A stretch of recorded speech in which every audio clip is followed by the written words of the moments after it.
Mesdames, Mademoiselles, Messieurs, bienvenue dans cette nouvelle chaîne YouTube qui s'intitule L'Afrique, la nouvelle puissance mondiale.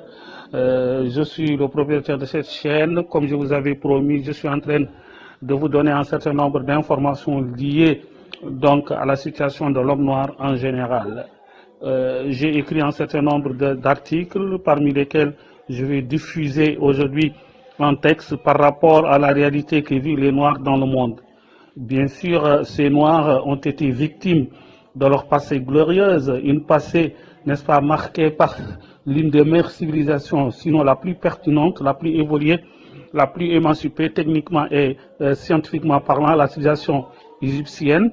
L'Occident, au départ, n'avait pas de visée colonialiste sur l'Afrique et le reste du monde. C'était des voyages de découverte, c'était des recherches de débouchés. Une fois arrivés en Égypte, ils ont été surpris par l'ampleur de cette belle civilisation pharaonique négritte.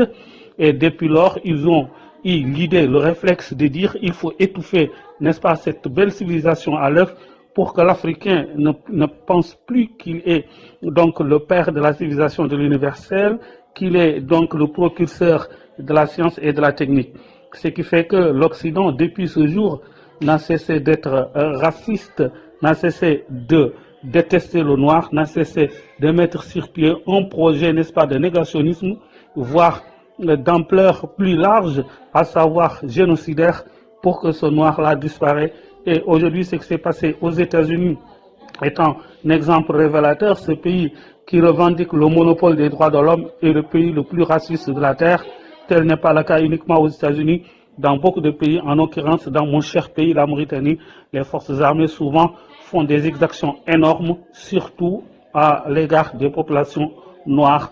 Je vous conseille de lire ce texte et de bien regarder ça et de me faire des suggestions et de me donner des propositions, bien sûr. Je suis ouvert aux critiques. Merci et à la prochaine fois.